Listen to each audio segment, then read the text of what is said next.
E a notícia é: Justiça nega vínculo de emprego entre pastor e igreja e condena o autor por litigância de má-fé. Apertem os cintos porque o vídeo é longo e lá na sentença nós temos uma aula de que quando alguém comete algo ilícito e depois vem na justiça pedir ajuda, o Poder Judiciário não vai te ajudar. Vamos lá. O autor disse que trabalhou durante 20 anos como pastor evangélico para a Igreja Mundial do Poder de Deus. Acontece que na prática ele disse que não era um vínculo de natureza religiosa e vocacional, mas sim trabalhista, um vínculo trabalhista. Disse que o principal objetivo da igreja era o de arrecadação e não de assistência espiritual aos fiéis. Junto a algumas conversas de WhatsApp que ele tinha com o bispo para provar que tinha vínculo de emprego, onde nestas conversas com o bispo, o assunto era exclusivamente financeiro e de cumprimento de metas de arrecadação. Disse ainda que durante todos estes anos, o seu tempo era exclusivamente dedicado à igreja e que ele não possuía uma outra atividade profissional. E finaliza afirmando que também ele era obrigado a fazer campanha política para os candidatos que a igreja apoiava.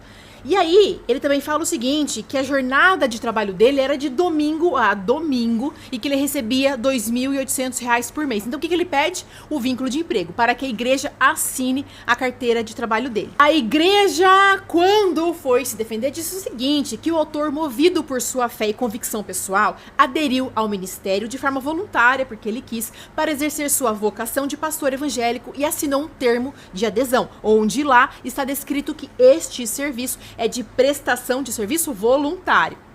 E que ele próprio se desligou do ministério porque ele quis, por questões pessoais, diferentemente do que ele disse na petição inicial. Lá na petição, o autor disse que foi desligado, demitido lá da igreja. O autor não recebia salário e sim uma ajuda de custo destinada a prover a sua subsistência e de sua família, permitindo então, assim, que ele se dedicasse à obra religiosa conforme o termo de adesão. Pois bem, o juiz, quando foi julgar a ação, improcedente, nada de vínculo trabalhista, nada de assinar a carteira de trabalho. O juiz analisou tudo o que o autor disse lá na petição inicial. E lá na petição, o autor afirmou que exercia a função de pastor, mas descreve que na realidade atuava predominantemente na arrecadação de valores, na organização de campanhas financeiras, no cumprimento de metas monetárias e na realização de ações destinadas a induzir fiéis à entrega de donativos. Tal descrição, isso o autor dizendo ainda, tal descrição não retrata um exercício vocacional de assistência espiritual, mas o uso da atividade religiosa como um instrumento para a captação de recursos mediante discurso de fé cuja prática configura o chamado estelionato religioso. Então ele próprio, o autor, disse que a igreja, junto com ele lá dentro, cometia estelionato religioso. Calma que tem mais explicação aqui. Isso tudo o autor disse na petição inicial. Então o juiz entende o seguinte, que não é possível reconhecer vínculo de emprego quando o próprio autor descreve que a suposta prestação de serviço consistia em induzir fiéis à entrega de valores mediante técnicas emocionais e cobrança de metas financeiras. Então o autor disse o seguinte, que para conseguir a arrecadação dos fiéis, ele usava técnicas emocionais. Mexia no emocional de propósito do fiel para conseguir essa arrecadação. Ou seja, esse negócio é ilícito. O que a igreja faz, então, é ilícito. E de acordo com o Código Civil, um negócio com objetivo ilícito, ele é nulo. Ele não existe. Ele não tem validade. E por isso não tem como gerar uma obrigação trabalhista. Um negócio jurídico não tem como gerar uma obrigação trabalhista, porque ele é nulo, ele é ilícito. E o direito do trabalho não serve para tornar lícita uma conduta juridicamente proibida. Se está proibido o que ele faz, a Justiça do Trabalho não pode dizer, então tá bom, eu vou fingir que não estou vendo que isso aqui é ilícito, vou tornar isso lícito só para te dar o vínculo de emprego. Não pode. Não se trata aqui de mera irregularidade contratual, mas de narrativa que aponta para utilização da fé como instrumento de manipulação econômica, situação que foge completamente do campo da licitude. Existe no direito do trabalho um princípio chamado primazia da realidade. Este princípio nós utilizamos muito, que é o seguinte: uma coisa é o que está no papel, Outra coisa é o que realmente o empregado faz. Então, o juiz, ele leva em consideração o que realmente o empregado faz. Isso é a primazia da realidade. Nós temos que levar em consideração, de fato, o que acontece na realidade dentro do ambiente de trabalho.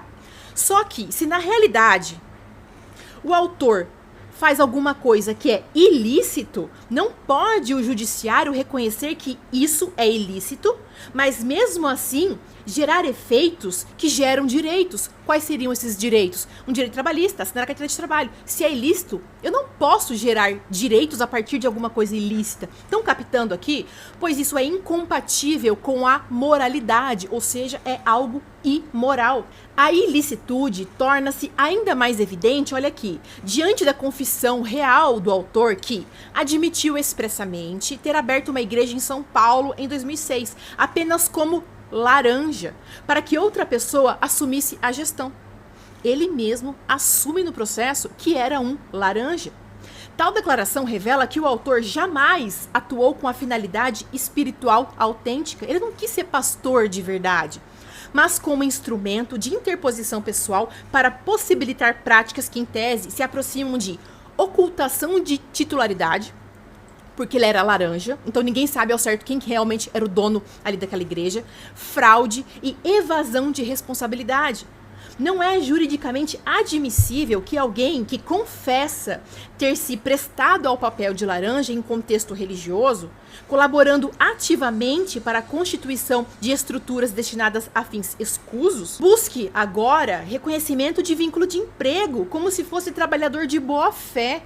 Aquele que assumiu vestes pastorais para fins contrários à própria essência da atividade religiosa não pode utilizar o direito do trabalho como mecanismo de compensação decorrente da fraude que ajudou a produzir, ou seja, o próprio autor participou da fraude, algo ilícito, e agora se socorre ao judiciário para ter um direito, né? O direito ao vínculo de emprego. O direito do trabalho protege o trabalhador comum, o lícito, o vulnerável, nunca o agente que utiliza o exercício religioso para enganar fiéis. E ainda que não houvesse a ilicitude, vamos dizer que tudo aqui fosse lícito, ainda assim não gera vínculo de emprego, porque, de acordo com o artigo 442 da CLT, lá está descrito que não existe vínculo empregatício entre entidades religiosas e ministros de confissão religiosa, ainda que exerçam atividades administrativas de apoio, justamente porque tais tarefas são inerentes à vida pastoral. Mas o juiz deixa um adendo lá dizendo o seguinte, que sim, pode haver situações em que há realmente uma fraude. O pastor, de fato, ele tem vínculo de emprego, como já trouxe aqui alguns outros processos que isso pode acontecer. Mas o artigo aqui da CLT fala que não existe vínculo empregatício. Agora, olha só que interessante. O autor pede justiça gratuita para não pagar as custas do processo e nem honorários de sucumbência. Só que o juiz julgou improcedente, ele vai ter que pagar as custas. Olha isso aqui. O fundamento do juiz foi muito objetivo. Ele disse o seguinte, que o conjunto de provas afastou de maneira categórica a alegação de hipossuficiência econômica, que ele é pobre perante a lei. De acordo com os dados oficiais enviados pela E-Financeira, o autor movimentou apenas no ano de 2024 mais de 300 mil reais. Isso representa uma média mensal de 28 mil. Para o juiz, esse volume de movimentação é absolutamente incompatível com a alegação de incapacidade financeira para arcar com as custas do processo. E há um agravante. Esses valores aqui não foram declarados no imposto de renda. Na visão do juiz, a ausência de declaração de imposto de renda, diante desse padrão financeiro que ele tinha, indica uma possível omissão de rendimentos e revela conduta incompatível com a boa-fé processual. Boa-fé processual é você agir de forma honesta dentro de um processo. Se você diz que você é pobre perante a lei, e na verdade você movimenta 28 mil reais por mês, você não está agindo de forma ética, de boa fé, dentro do processo. O juiz destacou que a justiça gratuita é medida excepcional. Não é sempre que você vai ter.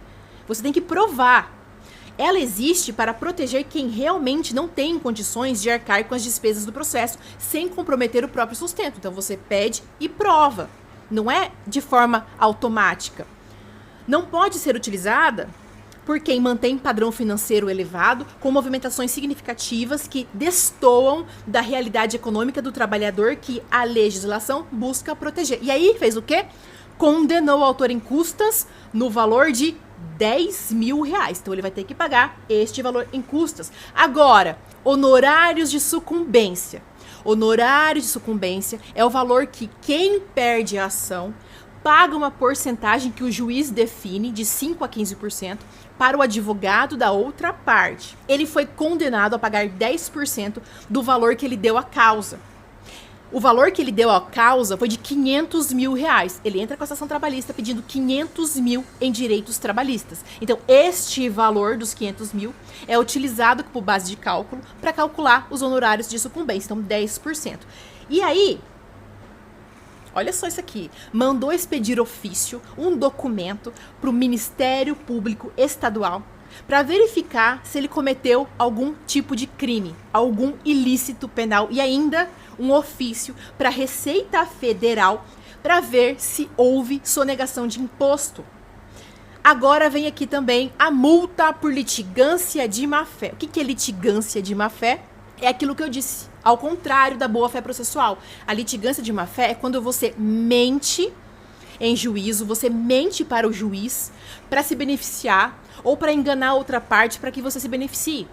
Então, quando ele vem aqui, diz que cometeu vários ilícitos e pede ainda proteção da justiça, o juiz entende que ele agiu de forma desonesta no processo. E aí condenou em 9% daquele valor dos 500 mil.